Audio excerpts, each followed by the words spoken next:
Me and Larry will always have a rivalry.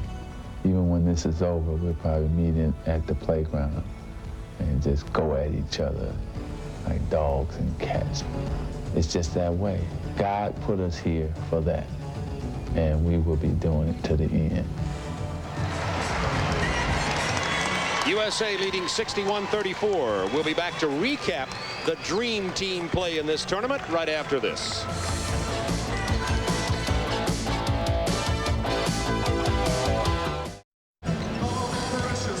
U.S. with a 61-34 lead here at halftime. They've been winning in this Tournament of the Americas by an average of 56 points per game. In case you missed any of the highlights or would just simply like to see them again, let's look back on the Tournament of the Americas.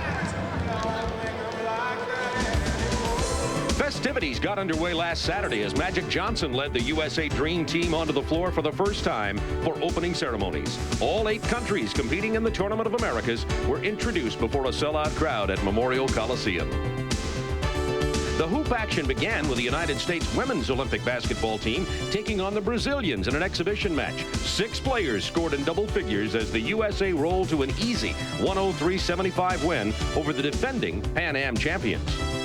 The Brazilian men's team stormed through Group B, qualifying into the semifinals with a 4-0 record, looking to meet Team USA in Sunday's final. The legendary Oscar Schmidt is averaging over 31 points per game. Coach Chuck Daly and the Dream Team made their long-anticipated debut against Cuba. Charles Barkley scored 22 points, leading 7 players in double figures on the way to a 79-point triumph. Hometown hero Clyde Drexler punctuated the outcome to the delight of the sold-out Coliseum crowd.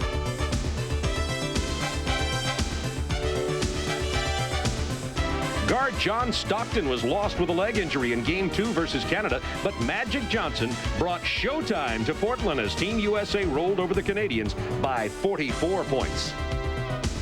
Defense was the key in Game 3 against Panama as the U.S. had a whopping 16 steals. Chris Mullin came off the bench to hit 4 of 5 three-pointers on the way to a game-high 19 points, and the Dream Team was victorious again.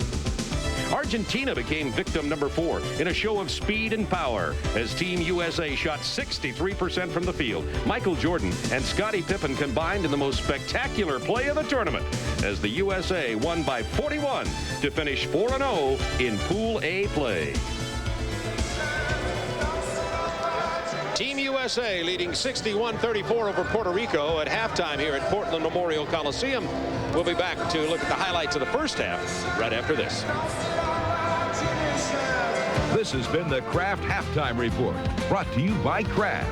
Kraft proudly sets the USA basketball training table. Let's have a look at some of the highlights in the first half. Here's the defensive pressure. Well, Magic Johnson switched over to Jerome Mincy, and Michael Jordan took the point guard. It paid off as the United States was able to get out on the break. You see Michael Jordan with 2 of his 4 points here in the transition, 19 points off turnovers for the United States. And Scottie Pippen, a great first half, 7 rebounds, 5 points, and 6 assists. With Drexler over to Karl Malone, who also had a big first half, 16 points for Karl Malone.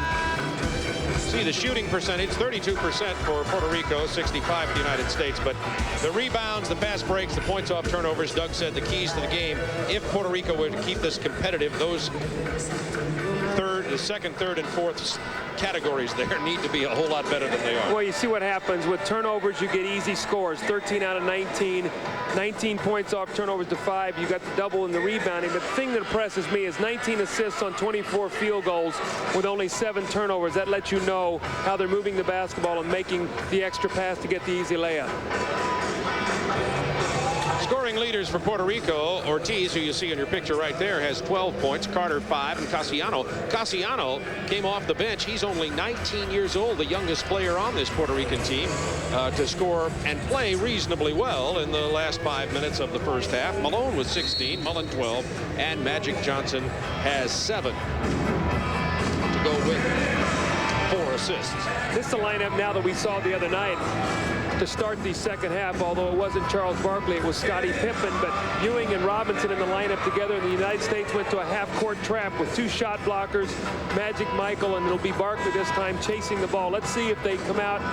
And this is strictly just to work on. It's not to rub it in to the Puerto Rican team at all, but they've got to work on certain phases of the game they might need over in Barcelona. The half-court trap is one of them, with the 2 big players, Robinson and Ewing, playing at the same time. Barkley, you'll see with a Band-Aid, did take 1 stitch. He did, in fact, hit his head on the edge of a camera and has returned to the game. Michael Jordan misses the 3. Barkley steals the rebound. Magic Johnson has his 9th point of the night. When you play zone, that's not supposed to happen. You're not allowed. You're not supposed to split both defenders out front. Magic, though, with his size, just goes right through the lane. It's the easy score.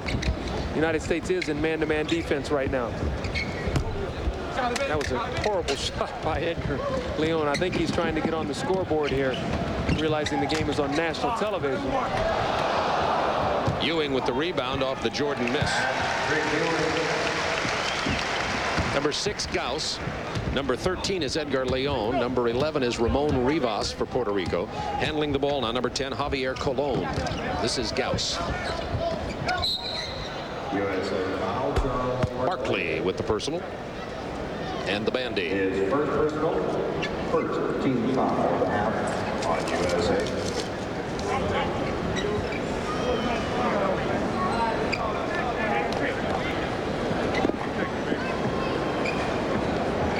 Colon inbounds the ball, 30-second shot clock in international play. Rivas alone for a moment. And the bank shot by Edgar Leon, who has 5 points.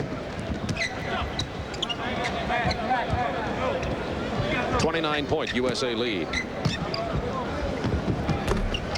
Ewing missing. Rebound Leon. Jordan, by the way, has only 4 points in this game. Michael only took 4 shots in the first half. Took a 3 here to start the second half. Not looking for his offense. Very reminiscent of game 1 against Cuba, where he looked to take only 6 shots in the game. Gauss, usually a good 3-point shooter, missed that one from 3-point range, and Michael Jordan with a scoop shot. Now he has 6.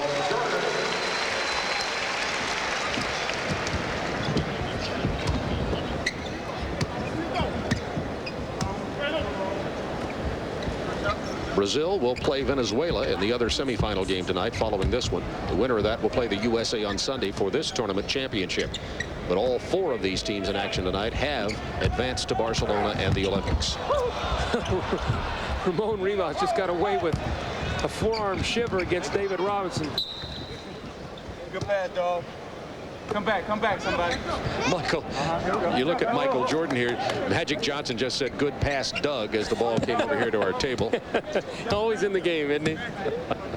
If Magic would have shot, you'd have had an assist from the table. That meant maybe being a first score stable assist. Robertson with the jam. David Robinson.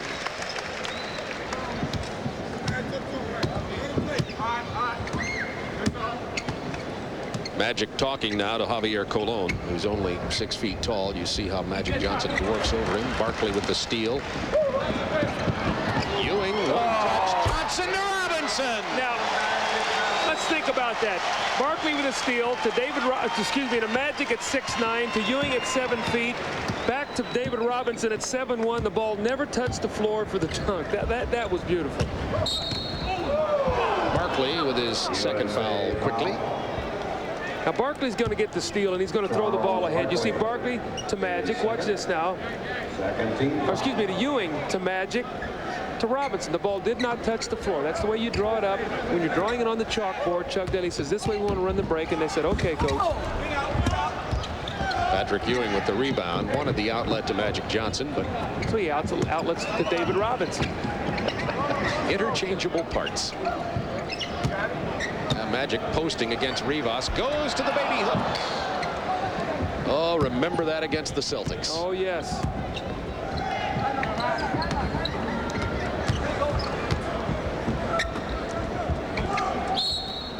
Patrick Ewing with the foul.